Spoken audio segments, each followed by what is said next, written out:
Media के साथियों को यहाँ आज स्वागत है आप सभी का। साउथ वेस्टर्न कमांड के अंदर आज ज्ञान शक्ति थिंक टैंक के साथ इंडस्ट्रियलिस्ट, एजुकेशनिस्ट, वेटरन्स और सर्विंग सोल्जर्स हम सभी एक स्थान पर आए और ये थिंक टैंक लगातार अलग अलग विषयों पर चर्चा करेगा। आज का प्रमुख मुद्दा था राजस्थान के अंदर इंडस्ट्रियल डिफेंस मैन्युफैक्चरिंग यहाँ पर और ज़्यादा हो। हमने केंद्र सरकार को राजस्थान के अंदर डिफेंस कॉरिडोर को एक्सटेंड करने के लिए आग्रह करा है और राजस्थान के अंदर जिस तरह की संभावनाएं हैं उसमें textile, cement, infrastructure, logistics, industrial parks के अलावा, प्राइवेट इंडस्ट्रियल पार्क्स के अलावा डिफेंस मैन्युफैक्चरिंग भी बहुत बड़ी मात्रा में यहाँ पर हो सकती है। राजस्थान के अंदर बड़ी संख्या के अंदर भारतीय सेना, वायुसेना एक्सरसाइज करती हैं और यहाँ जो वो इक्विपमेंट इस्तेमाल करती हैं उसका मेंटेनेंस, रिपेयर और ऑपरेशंस का भी काम राजस्थान के अंदर हो सकता है। हमारे पास इंफ्रास्ट्रक्चर बहुत है, दिल्ली मुंबई इंडस्ट्रियल कॉरिडोर है, यहाँ पर इंजीनियरिंग सिस्टम डिज़ाइन का काम भिवाड़ी में, ऑटोमोटिव इंडस्ट्री हमारे पास नीमराणा के अंदर है, हमारे पास ट्रेंड मैन पावर है।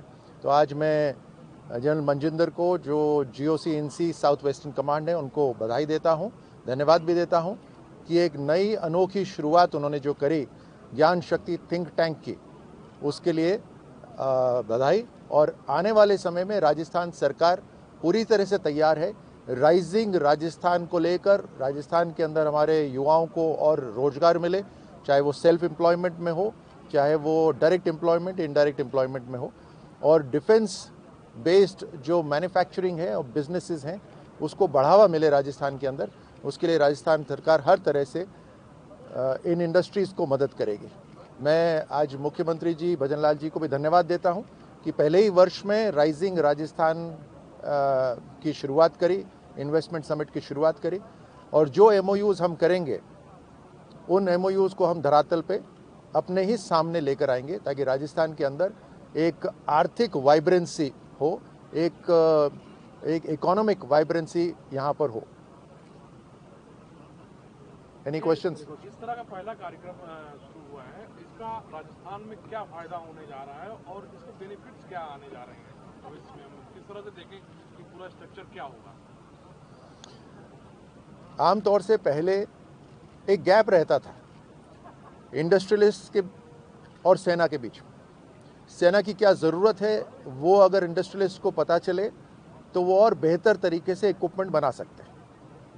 फिर एक गैप रहता था सरकार के बीच में। आज प्रधानमंत्री मोदी जी ने जो लक्ष्य रखा है, जिस तेज गति से भारत आत्मनिर्भरता की तरफ बढ़ रहा है, उसके अंदर डिफेंस मैन्युफैक्चरिंग भी एक बहुत बड़ा उसका सेक्टर है। आप सभी को पता होगा कि Bharat one of the largest importer था डिफेंस इक्विपमेंट का।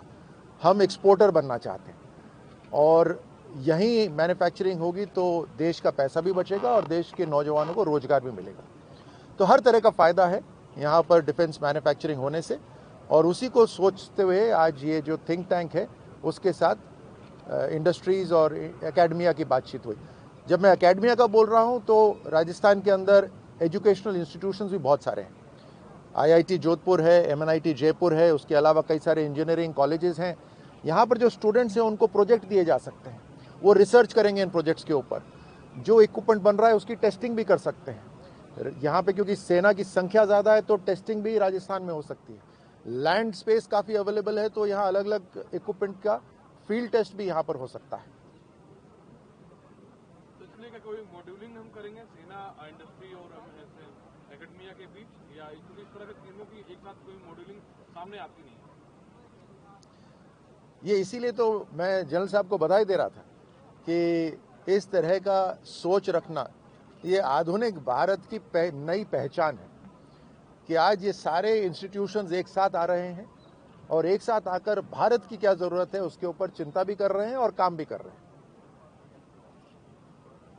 सर, एक सवाल कि किस तरह के प्रोडक्ट्स, इक्विपमेंट्स हो सकते हैं जो राजस्थान में मैन्युफैक्चर किए जा सकते हैं जो आगे के लिए काम में आ सकते हैं, जैसे कौन से प्रोडक्ट? देखिए, राजस्थान के अंदर मिनरल्स हर प्रकार के यहाँ उपलब्ध हैं। उन मिनरल्स से बहुत सारी चीज़ें मैन्युफैक्चरिंग हो सकती है। जैसे आप राजस्थान में ग्लास की मैन्युफैक्चरिंग बहुत ही हाई स्टैंडर्ड की हो रही है। उस ग्लास का ऑप्टिकल, सेना के अंदर जो ऑप्टिकल इंस्ट्रूमेंट्स होते हैं, आपके जितने कैमरे लगे हुए हैं, उन सब के अंदर उस ग्लास का इस्तेमाल होता है, हाई क्वालिटी ग्लास का इस्तेमाल होता है। उसी के साथ साथ यहाँ के जो नौजवान हैं वो ट्रेंड हैं इंजीनियरिंग सिस्टम डिज़ाइनिंग के अंदर। आपके अलग अलग जो कंपोनेंट्स बनते हैं, इंजीनियरिंग कंपोनेंट्स बनते हैं, जो इक्विपमेंट इस्तेमाल होते हैं, वो राजस्थान के इंजीनियरिंग कॉलेजेस के अंदर रिसर्च भी हो सकती है, उसकी मैन्युफैक्चरिंग भी यहाँ पर हो सकती है। उसके बाद मार्केट देखिए आप, राजस्थान में बना हुआ डिफेंस इक्विपमेंट, राजस्थान के अंदर जो सेना है उसके आसपास यहाँ जो सेना रहती है, बॉर्डर्स यहाँ पर हैं, वहाँ पर उसका इस्तेमाल हो सकता है। तो मार्केट भी पूरा नज़दीक है। हर तरह से यहाँ राजस्थान में सुविधा उपलब्ध है for manufacturing, designing and innovations की। और ख़ास तौर से प्रधानमंत्री मोदी जी ने जो आज नींव रखी है नए भारत की, उसके अनेकों देश अपनी टेक्नोलॉजी भारत लाना चाहते हैं। तो उनके लिए भी यहाँ की कंपनीज कोलैबोरेशन करें, पार्टनरशिप करें, और इस तरह का थिंक टैंक उनको एक दिशा दिखाएगा किस दिशा में काम करना है। This is called smart hard work.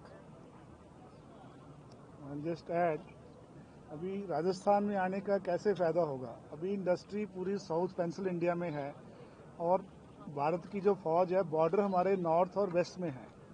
उनको कोई भी प्रोडक्ट लेने के लिए वहाँ से आगे चेक करना पड़ता है। अभी हम आर्मी में भी इंडस्ट्री पार्टनर्स को बॉर्डर पे लेके जाएंगे, वो खुद अंडरस्टैंड करेंगे और जो यंगस्टर्स हैं, एंटरप्रेन्योर्स हैं, वो अपना नया आइडिया के साथ जो फौज की रिक्वायरमेंट है उसको नया प्रोडक्ट दे देंगे जो कि इंडियन प्रोडक्ट होगा।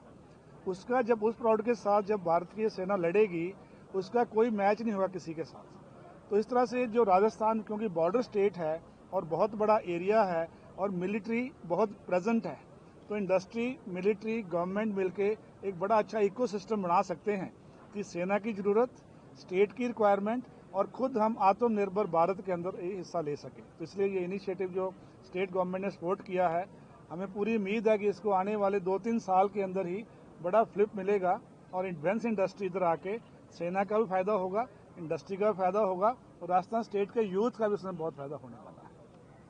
मिलिट्री ऑपरेशन में इसका क्या इफेक्ट रहेगा सर? इफेक्ट बहुत रहेगा, क्योंकि आज आप देखें तो मिलिट्री ऑपरेशन जब पहले लड़ाइयाँ थी बहुत शॉर्ट टर्म होती थी। अभी देखिए रशिया यूक्रेन वार पिछले 3.5 साल से चली हुई है, हमास की वार और चली हुई है और वॉर्स का भी सेक्टर बदल गया है। इसलिए हमारे को अगर आत्मनिर्भर बनना है तो सारी प्रोडक्शन गन्स की, टैंक्स की, एयरक्राफ्ट की, एम्यूनिशन की अपने भारत देश में करनी पड़ेगी। इसलिए पूरी स्टेट्स को पार्टिसिपेट करना पड़ेगा। तो उसके लिए ये जो इंडस्ट्रियल कॉरिडोर लेके गवर्नमेंट आ रही है, जैसे मिनिस्टर साहब ने बताया कि तमिलनाडु में है और उसमें यूपी में है, तो राजस्थान में भी अगर आ जाएगा तो बॉर्डर स्टेट से जो सप्लाई चेन है कितनी शॉर्ट हो जाएगी, उसका बहुत फायदा होगा लड़ाई के दौरान, और उसके लिए हम इसलिए कोशिश कर रहे हैं।